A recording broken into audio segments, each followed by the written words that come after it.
Blank ही रहने देंगे। And ये जो नेक्स्ट ऑप्शन है primary acquisition contact, primary serial contact and ये जितने भी हैं इनको आप अप्लाई कर सकते हैं ऑर्डर प्लेस करते time as per your requirement. हम इन्हें भी ब्लैंक ही छोड़ रहे हैं। नेक्स्ट हम मूव करते हैं ऑर्डरिंग इन्फॉर्मेशन पे, जहाँ पे हम वेंडर इनको सिलेक्ट करेंगे एज एक्टिव और हमारी जो लिस्ट प्राइसेस रहेगी वो हमारी रुपीज़ में रहेगी। टैक्स नंबर हमारा रजिस्टर्ड में हम नो कर रहे हैं and list price and invoice price के टैक्स को इंक्लूड कर रहे हैं, वो बिल के साथ ही इंक्लूड होके आता है। टैक्स रेट यहाँ हमने 6% मेंशन करा है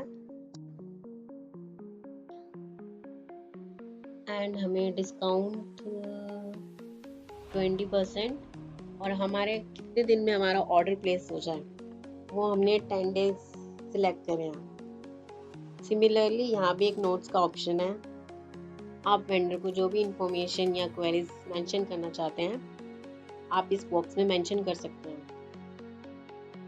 वेंडर की डिटेल्स फिल हो गई हैं, तो नेक्स्ट हम इसे सेव करेंगे कोहा सॉफ्टवेयर में ऐड करने के लिए। When you click on save then ये शो करेगा कि हमारा वेंडर ऐड हो गया। If you want to search your vendor then आप एक्विजिशन पे जाइए एंड यहाँ सर्च बॉक्स में उस वेंडर का नेम टाइप करिए।